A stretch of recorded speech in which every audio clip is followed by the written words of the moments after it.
Good morning, good evening, namaste. Wherever you are,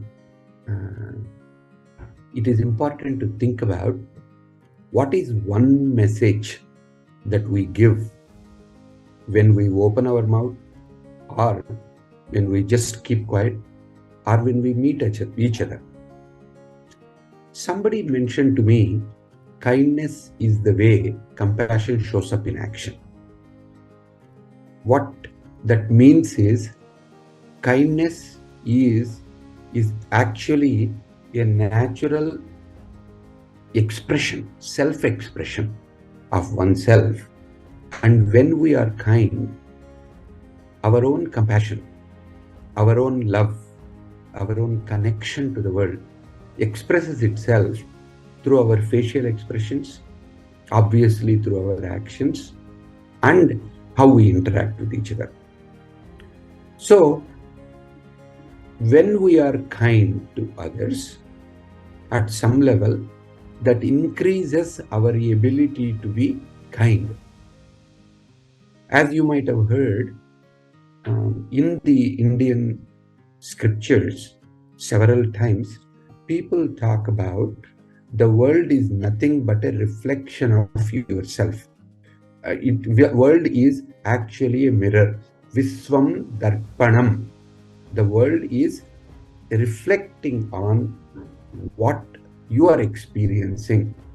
When you experience kindness, when you develop compassion for people in the world, or for animals, or for nature, at some level, it reflects back onto you, and you will become more kind, more compassionate, and you will experience lots of love in the universe. So, the first and foremost thing on this World Kindness Day, it would be important to remember is, be kind to yourself means be kind to everybody else in the world. If we are saying kindness is the natural way of being, or kindness is our birthright and it is up to us to take that and express it in every act, every facial expression, every word, every time we listen to other people, why is it that some people are not kind? What prevents us from being kind to other people? What I found is, why we are not kind is because we are distracted many times. We are actually not paying attention to anything that other person is saying, because we are caught up in whatever is going on. Like, I was in a retreat for past 2 weeks, where people have given up everything for 2 weeks to come in and spend time on taking care of themselves, whether it is detoxing, whether it is reducing weight, whether it is dealing with certain things like diabetes or other lifestyle diseases. What seemed to be really an opportunity for us to enjoy in a retreat-like setting and take care of ourselves, there was so much of pain, and there was so much going on whenever I meet people because of these phones. Each one of us actually walk and talk to each other. There were 600 people in the retreat, but we hardly notice each other. We hardly acknowledge each other, whether we are walking, whether we are eating together, whether we are sitting and listening. We are constantly caught up with the phone in our hand. And while we may be listening to somebody else, the phone keeps moving, and we keep checking messages, we keep listening to various kinds of songs or watching videos. So in some respects, we are trying to multitask our way through a place where we are supposed to focus on certain things that are most important to us. This doesn't have to be when we are going through this kind of distractibility in a retreat, looking at each other, sending Instagram or Facebook or something else. And that prevents us from experiencing the kindness from others and expressing our kindness to others. The second reason I found people are distracted and they are actually not able to experience the kindness within them or the kindness that is expressed by the world is because we are often off balance. We are frustrated about various things that are going on in our life. We don't like what's happening to us, so we habitually react through anger, through frustration, because whatever we want, whatever we need is not happening in the world. Somehow we have a certain feeling that the world owes it to us, and somehow whatever we want should happen. When it doesn't happen, it naturally frustrates us. The third thing that also prevents us from being kind is we are anticipating something. When we say something, when we do something, when we rush through the moments, we cannot possibly be present to, let alone kindness, but even experiencing what is going on within us, because we are looking at what happens at the end, or how are we doing it, what is to be done next. All of these kinds of feelings of expecting something or anticipating something and already getting disappointed while we are in the process that we are not getting it also prevents us. In addition to that, there are other things like we may be exhausted, or we didn't get enough sleep, or we didn't get enough rest, or we did not prepare for what we need to do. That is what you call the con of busyness. The busyness has taken over so much. Whatever business that we have to do, like being kind to ourselves and other people, also gets exhausted out of our system. Of course, sometimes we are also afraid. We are afraid that if we are kind to other people, it can be mistaken. So we become defensive, or we become self-protective. In some respects, what it means is, we went to a restaurant and the other person who came in was really upset with the waiter, even though there were 5 people ahead of him and the waiter was serving the other people. And by the time the waiter came to us, this person lost his cool and he was really giving it to the waiter, and poor waiter doesn't even know what is actually happening. So in some respects, when the waiter stopped and said, "Sir, now that I'm here with you, if you can tell me what you want, then I can actually do it, and then I won't be late for other people who have come after you." When this waiter was straightforward in a kind and a gentle manner, when he expressed his inability to just take the kind of negativity that this person is expressing, the other person became a little bit more fearful, and that person was now into judgment, and that person is going on and on and on, that everybody else is looking at that person.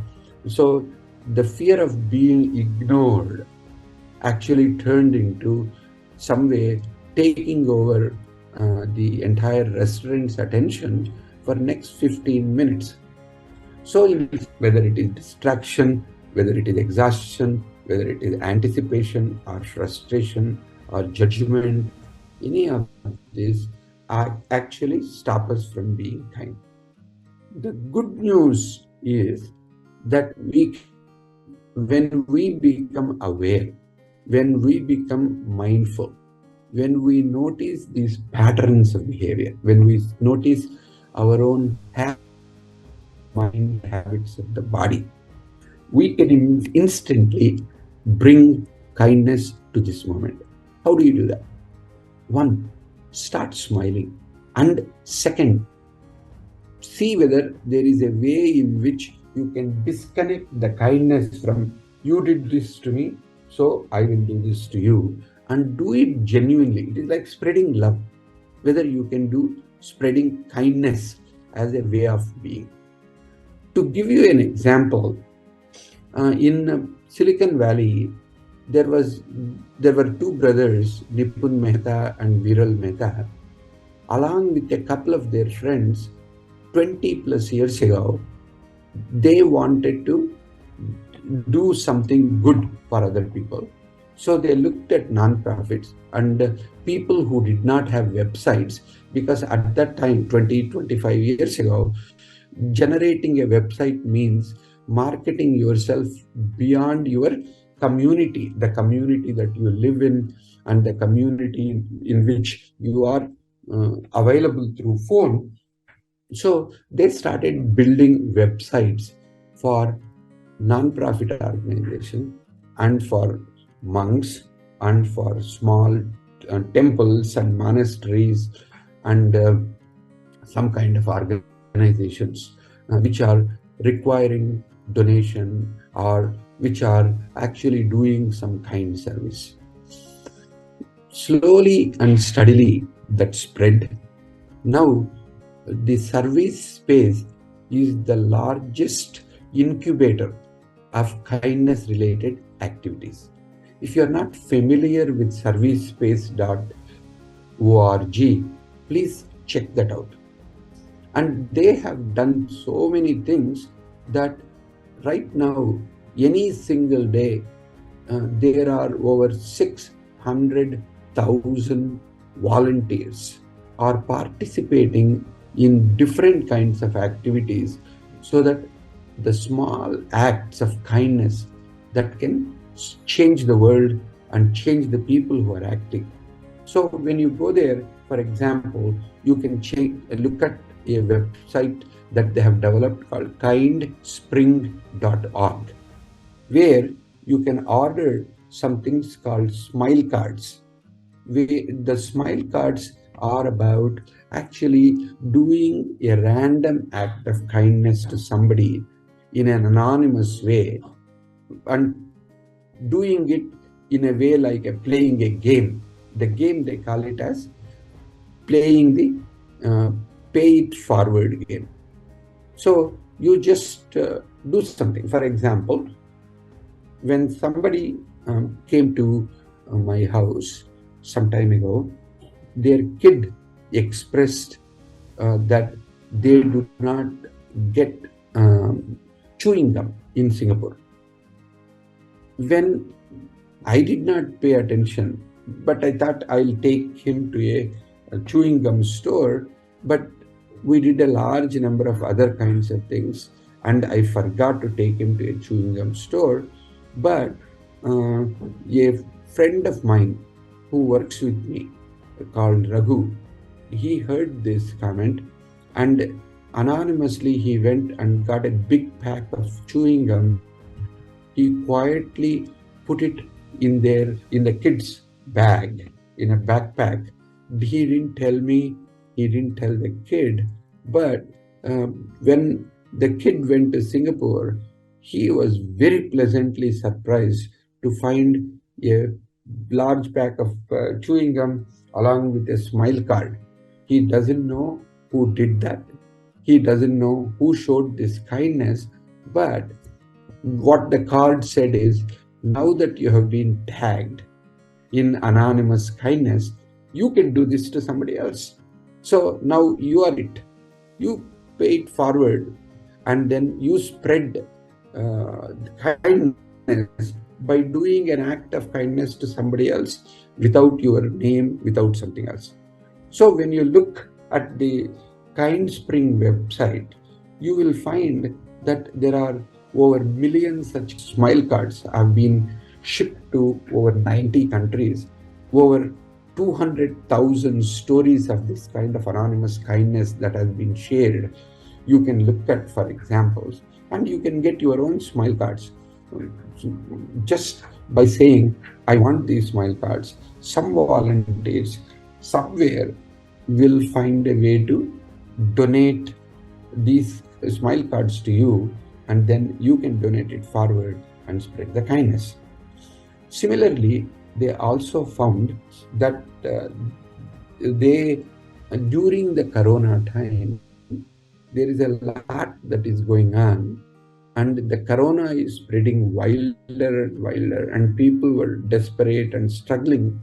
They created something called a Karuna virus. It is all about responding with compassion, responding with kindness. So there is a lots of stuff which people can do and have been doing for past 3 years. Instead of just reading regular news, you might want to check out this Karuna news, and you can even subscribe to it so that it will come to you, where your heart will melt, and your smile will become bigger, and you will feel the generosity of what various people are doing. Like, I was just very happy to see that there is a young kid of 12 years old who does artwork. He started selling his artwork for charity, and he raised $15,000 to donate.